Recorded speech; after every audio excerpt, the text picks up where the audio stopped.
अवाम express के मालगाड़ी से टकराने के हादसे ने पाकिस्तान रेलवे और इसके हुकाम के दावों की कलाई खोल कर रख दी है। हादसे के तकरीबन 8 घंटे बाद भी ना तो रेलवे का कोई बड़ा ऑफिसर और ना ही वजीर रेलवे ख्वाजा साद रफीक हादसे के मुकाम पर पहुंचे। हद तो यह है कि हादसे के 3 घंटे तक भी इमदादी सरगर्मियां शुरू ना की जा सकी। मोहसिनुल मुल्क से बात करते हैं। मोहसिन, बताइएगा हादसे के बाद इमदादी सरगर्मियों में ताखीर क्यों हुई?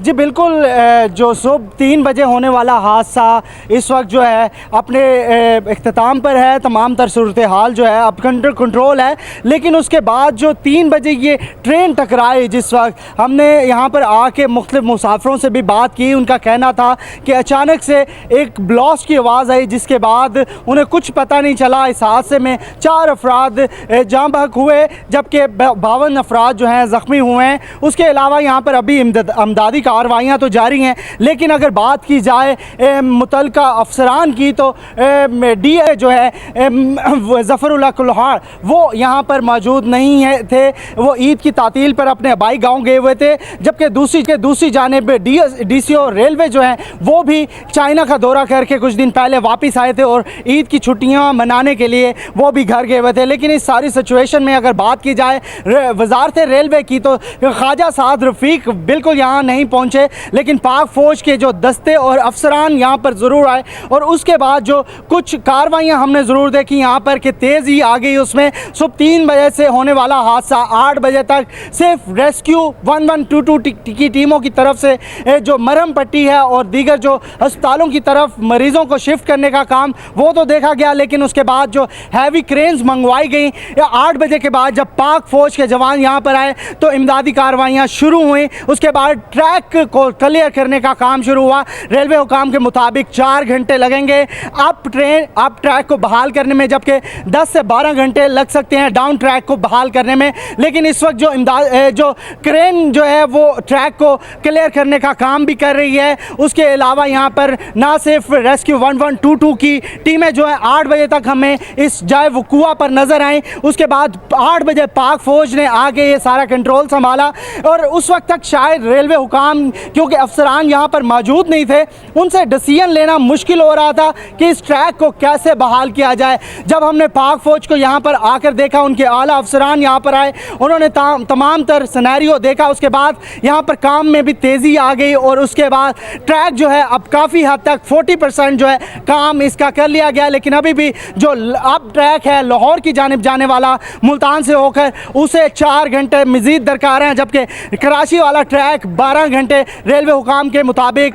अभी उसको दरकार हैं, वो क्लियर करा दिया जाएगा। इस तमाम तरह से जो वाक़या है इसकी इंक्वायरी भी हो गई है। इब्तदाई रिपोर्ट के मुताबिक जो अवाम एक्सप्रेस है उसके ड्राइवर जो हैं अब्दुल रऊफ़ शमून, उनको कसूरवार करार दिया गया है इब्तदाई रिपोर्ट में, और हमेशा की तरह मलबा इस बार भी ड्राइवर पर डाला गया है। सिग्नल मैनेजमेंट, सिग्नल डिपार्टमेंट कहाँ था इस सारे।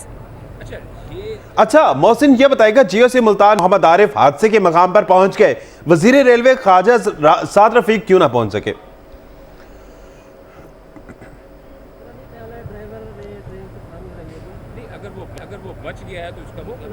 जी बिल्कुल, जीओसी मुल्तान यहाँ पर वाकई आए सुबह के टाइम और उन्होंने दौरा किया, लेकिन जो ख्वाजा साद रफीक तो वज़ीर हैं, शायद कहीं ईद मना रहे होंगे, लेकिन जो मुतलका डीएस थे ज़फ़रुल्लाह कुल्हाड़ वो भी अभी तक जाए वकुआ पर नहीं पहुँचे। तो ये हाल है रेलवे और रेलवे वजारत का, जो कि शायद उनको अवामी मसाइल से कोई इंटरेस्ट नहीं है और इतनी कीमती जानें शायद ऐसे ही ज़ाया करने दे दी हैं इन्होंने। लेकिन उसके बावजूद यहाँ पर जो है ओवरऑल सिचुएशन जो है पाक फ़ौज के जवानों ने आके कंट्रोल की, लेकिन कुछ मुतलका अफसरान भी थे, उन्होंने भी कंट्रोल को सिचुएशन को अभी तक कंट्रोल किया हुआ है। लेकिन आला अफसरान जो हैं कहीं गायब है सिनेरियो से। डीएस एक्टिव डीएस रेलवे जो है साइमा बशीर वो यहाँ पर हैं, DN1 यहाँ पर मौजूद हैं रात से ही। लेकिन उसके साथ साथ अगर बात की जाए आला अफसरान की, डीएस रेलवे की, तो वो छुट्टियों पर अभी गए हुए हैं। उनको वापस तो बुला लिया, लेकिन वो गोटकी से आते हुए अभी तक पहुँचे नहीं हैं यहाँ पर।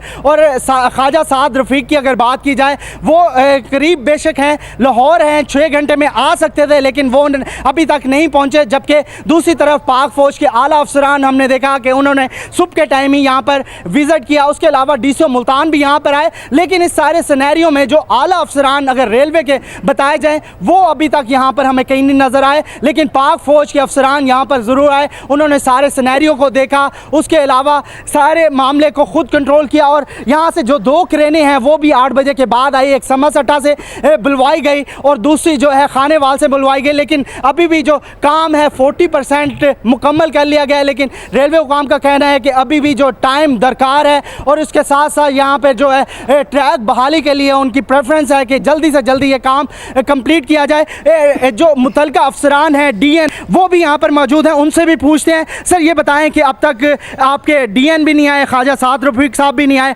क्या ये इतना बड़ा हादसा नहीं था, उनको आना चाहिए था? देखें जी, इसमें अल्लाह का शुक्र है, अभी इस वक्त हमारी जो एक्टिविटी है वो पीक एक्टिविटी चल रही है। इंशाल्लाह अपलाइन हमारी उम्मीद है इंशाल्लाह 3 से 3.5 घंटे में क्लियर हो जाएगी और इतना ही टाइम फर्दर डाउन लाइन लगेगा, इंशाल्लाह फिट हो जाएगी दोनों। अच्छा, आप DN1 है, काफ़ी बड़ी रिस्पॉन्सिबिलिटी है, लेकिन उसके बाद आपको कोई फ़ोन आया ऊपर से, कोई आला वजारत से, वह ख्वाजा साहब ने कोई रब्ता किया आपसे? देखें जी, इसमें हमारे जो अपना AGM है, AGM chief engineer open line DS साहब, वो कंटिन्यूस कांटेक्ट में और हमें गाइड कर रहे हैं कि किस तरह से ऑपरेशन करना है। ख्वाजा साहब ने नहीं किया? अच्छा, जो वजारत रेलवे है उनकी तरफ से अभी तक इंटरेस्ट शायद नहीं लिया गया या उनकी तरफ से फ़ोन नहीं आया। GM ज़रूर सिचुएशन को देख रहे हैं, DN1 की जानिब से ये बयान दिया गया है कि तमाम सिचुएशन को कंट्रोल किया जा रहा है और इनके तमाम रेलवे जो मुलाजमीन हैं इस पर कोशिश कर रहे हैं। 3 से 3.5 घंटे अभी भी दरकार होंगे इस ट्रैक को बहाल करने में। लेकिन दूसरी जानिब जो बात है, GM रेलवे ने इनसे राब्ता किया है, लेकिन अभी तक वजारत की तरफ से कोई भी राब्ता नहीं हुआ, ना तो वजीर रेलवे यहाँ पर अभी तक पहुँचे हैं। दानिश जी सही। मोहसिन मुल्क, आप हादसे की जगह से हमें अपडेट कर रहे थे। मुल्तान में जख्मियों को मुंतकिल किया गया है, जहां वहां अवामी एक्सप्रेस के हादसे का एक और जख्मी निश्तर अस्पताल मुंतकिल कर दिया गया, जिसके बाद जख्मियों की तादाद 33 हो गई। मजहर नश्तर अस्पताल में कितने जख्मियों को लाया गया है, क्या सूरत हाल है यहाँ पर?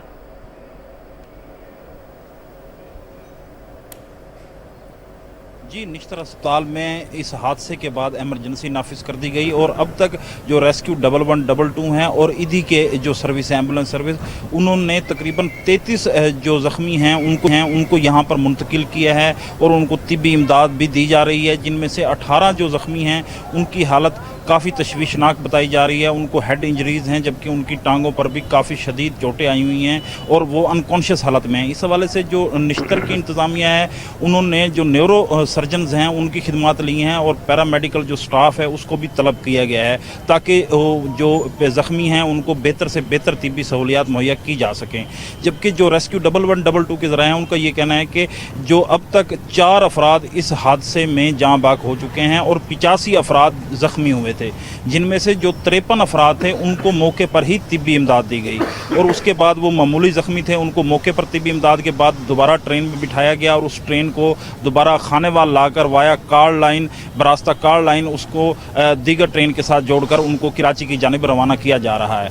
जबकि जो ज़्यादा शदीद ज़ख्मी थे उनको यहाँ निश्तर मुंतकिल किया गया। निश्तर इंतज़ामिया ने जो खून के एहतियात के लिए अपीलें की, जिसके बाद शहरियों की भी काफ़ी तादाद और ऐसे जो लवाहिकीन जो अपने मरीज़ों को लेकर निश्तर अस्पताल आए हुए थे उनकी भी काफ़ी तादाद ब्लड बैंक पहुंची। उन्होंने अपने तौर पर खून के एहतियात दिए और वो खून के एहतियात निश्तर इंतज़ामिया ने जो इस हादसे के ज़ख्मी आए हुए थे उनके लिए मुख्तस कर दिए और उनको ट्रीटमेंट में इस्तेमाल हो रहे हैं। बिल्कुल।